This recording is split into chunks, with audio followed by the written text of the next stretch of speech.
What's one way a woman has positively or negatively affected you emotionally? Well, I could speak on my ex-wife. When I got divorced, that was a major negative effect on me.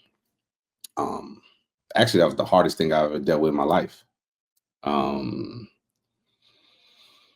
so yeah, just going to go divorce. They say going through a divorce is like a death in the family. It's I think it's actually worse than a death because I think men love harder than women do. Women say that they love men, and women profess to be this, that, and the third, but men are the lovers. Women are not lovers like that. They think they are, but they're not. Men are lovers. Men will die for the things that they love. Women just think they will in theory. You don't hear about women dying for people that they love. You don't hear women getting gunned down trying to protect someone. Men are lovers. For you ladies who, well, just so y'all know, y'all won't be triggered when y'all listen to me. That's just what happens. You ladies are not lovers. So y'all need to get that out y'all mind. If anybody on this panel are lovers, it's the six guys up here. If we qualify to be lovers, all guys aren't lovers either, but guys are the ones who are charged with loving. God even tells us to love our brides, right? So when a man goes through something like a divorce, um, oftentimes women don't even understand what that's like because women are the ones initiating the divorces. So women don't even really, in large part, grasp what a divorce feels like because they're the initiators of it. They're the ones that want it to happen and they're seeking happiness. So a divorce represents happiness for women. Understand they got these parties like I do, I mean, I did, I do, I did, I don't. Right? They got the little cakes with the little divorce parties and everything. Men don't do stuff like that. It is very tumultuous for men to go through that process for the most part because men lose their woman, they lose their kids, they lose their money. And the worst part about it, like they say, it's a death in the family, but the death is twice as bad because the person who you want is still alive and walking away from you. So you're seeing their back as they're leaving you. So it's a very detrimental on the man's mental. So and I could say I experienced that. And then the bad thing about it is this is where the whole safe thing I think these gentlemen are referencing. When a man professes that a divorce broke them or nearly broke them, women shame him for that, talk crazy to him for that. Can't wait for an opportunity to bring it up. Like, what's the famous line that black women use? Who hurt you? Is there a reason for that line besides throwing salt on a potential wound? There's no. I've only been hurt, I guess, one time in my life by a woman, and like I said, it was a divorce. But um, that doesn't resonate with me today. It was there for about a year, year and a half, but it's something in the past now. And stoic men eventually get over that. They stumble, but they don't fall. And so that's all I can really say to that.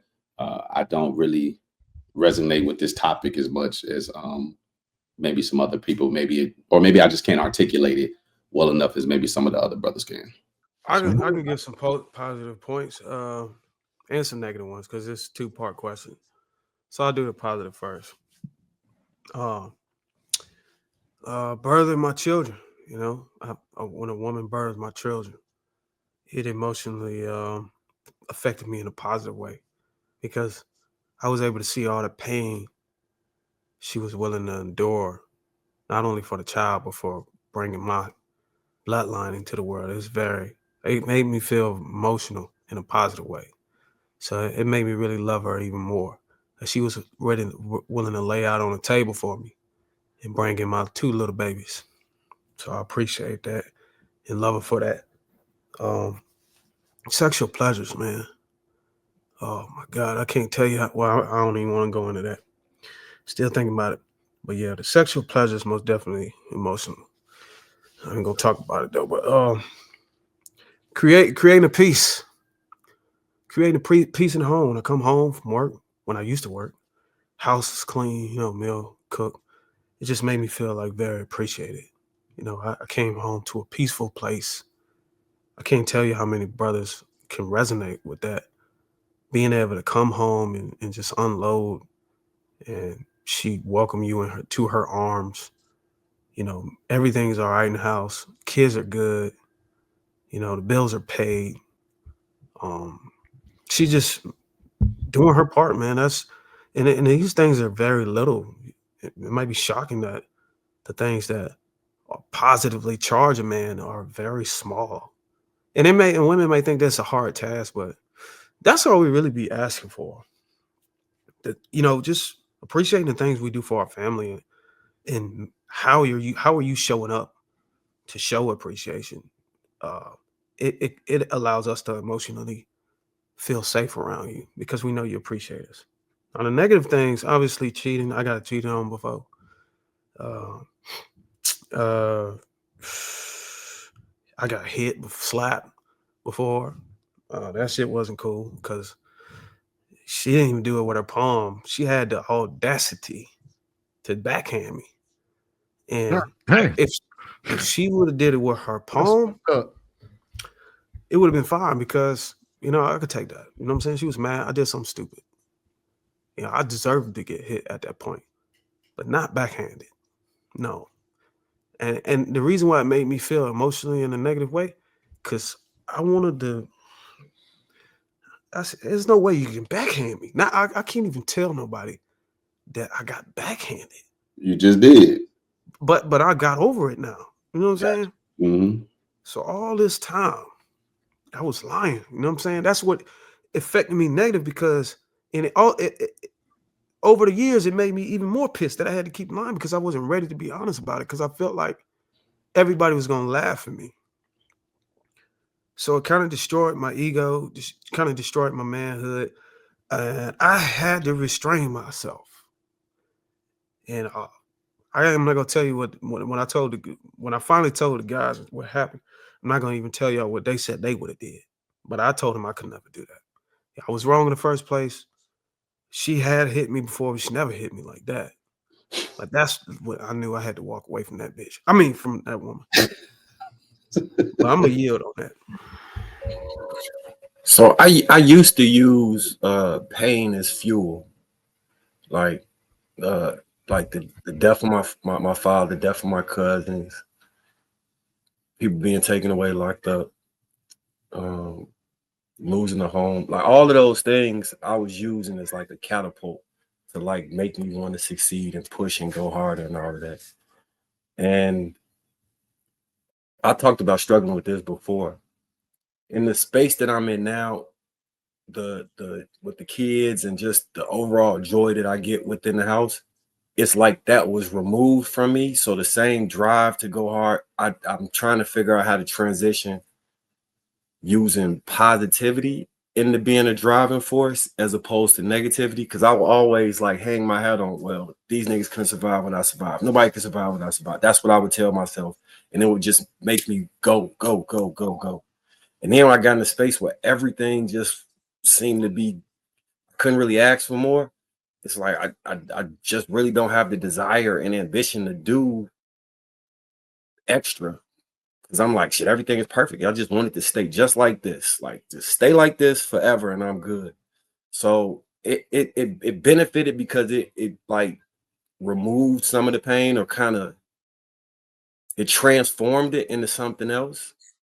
But it's negative because that was a superpower for me. Like I always felt like you grow through what you go through. I went through all this bullshit and this shit made me as strong as possible. And then like I don't feel the same pain no more. Like a lot of shit, I just like, man, whatever, whatever, whatever. So I'm in the process of figuring out how to transform positivity into something that I could use to fuel me, as opposed to like death or just all the other bullshit. So it's a double-edged sword. I'm happy it's that way, but at the same time, I do kind of miss that ambition and desire from when I just had the hugest chip on my shoulder. You know what I'm saying? Um, yeah, yeah. So for positive, I would definitely say I could kind of speak to what Durham was talking about. Just to be able to have that oasis when you or finish fighting through your day. Most of us have a fight through our day, right? It's not easy. So when you have somebody who's just being considerate, that would think of you and think of things that'll make your life easier without you having to ask, that right there just gives you you could be at ease. It's greatly appreciated. As far as negative, yeah, I had a little time period like in the beginning when I first started today. I'm talking about like teenage years and stuff like that. And yeah, negative emotional like, and I didn't understand the game really, so I invested like way too much into females without expecting anything in return. And you know what happens when you do that, you get played. So um after that, you go through that trauma, and you're obviously going to have a reaction, which turned me into something else for quite a while before I was able to recalibrate and get to where I'm in a better situation right now. So I would definitely say that heartbreak that you receive in your early years, and a lot of us do. I know some of us came out of the womb as max. I wasn't one of them, so I had some growing pains, and during that process, I learned a lot. But it forever changed the trajectory of my life because of those experiences, and absolutely changed my approach towards dating to where it became more of a strategy versus me just going in good faith. You know what? I'm looking at the thing as it scroll down. I didn't even really read it properly because I focused on the negative. And it also asks positively or negatively affected you emotionally. So as I think, like, my woman is a very unique person to me. I've met a lot of women. Obviously, I play sports. I went to high school, college, lived in multiple states. Um, I'm a very outgoing social person. So it's like I never met a stranger. And I just talk to women like everywhere I go. She look at me and she just shake her head now because I mess with the ladies. If we go through a drive-through, if we go to a restaurant, whoever's serving the table, I clown with all the clerks at the grocery stores. Like, I'm just a social butterfly when it comes to that. Um, my woman is someone who pays attention. Like, her discernment is very high, and she'll tell me about women. Like, she tell me about a lot of the women I talk to on Instagram. She'll be like, "Oh my gosh," and she'll say something and she'll be spot on every time. I don't always see it right away, but her discernment is so strong. And through my ups and downs in life, all the women I knew, women that I like, ex-wife, sisters, cousins, my mama, just friends, aunts, uncle, aunts, or whatever. She's been the most supportive person in every avenue, every sector of my life. So I got to give her some shout out, some praise, because I do it privately and I don't have a problem. I do it publicly on social media, but then on this platform, I'm gonna give her a shout out because she supports everything I do. And I've never ever met a person. That's why I'm like so stoic, and I don't really, my emotions are like turned off to so many things. And I say I'm probably damaged. It may be a toxic trait. But with her, I'm like, man. And like I tell her all the time, I'm like, the way you support me and the way I interact with women in the world, to leave you, to grow half a brain, to leave her. I mean, I'm gonna just tell y'all straight up, it would be one of the dumbest things I could ever do in life. Because I mean, I'll just be honest with y'all. I mean, the women I've encountered, I've met some great women.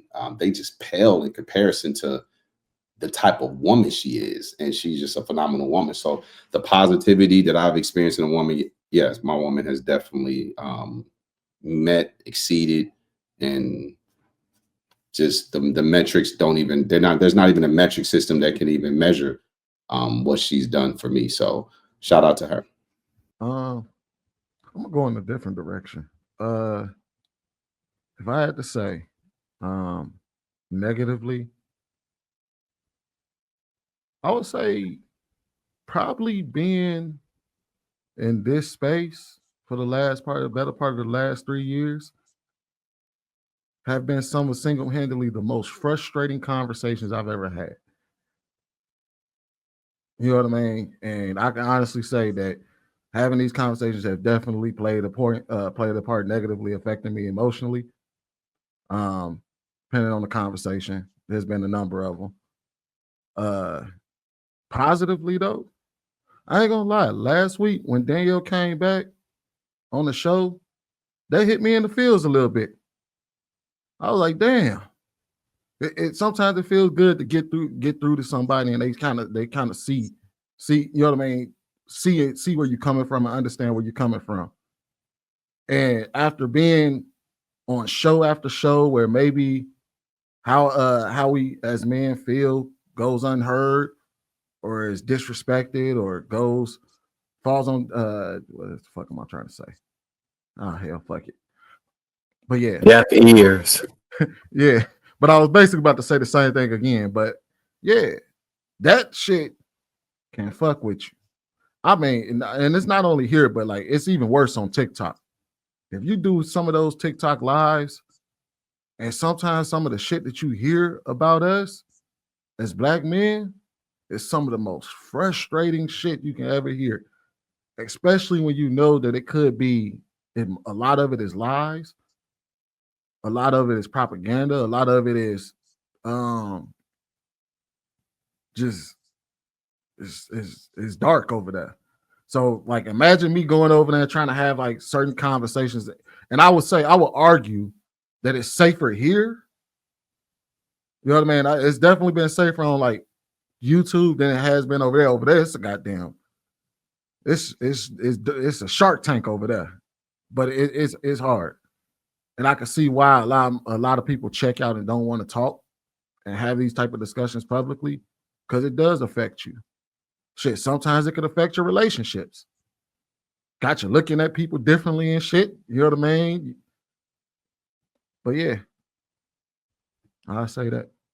That's it.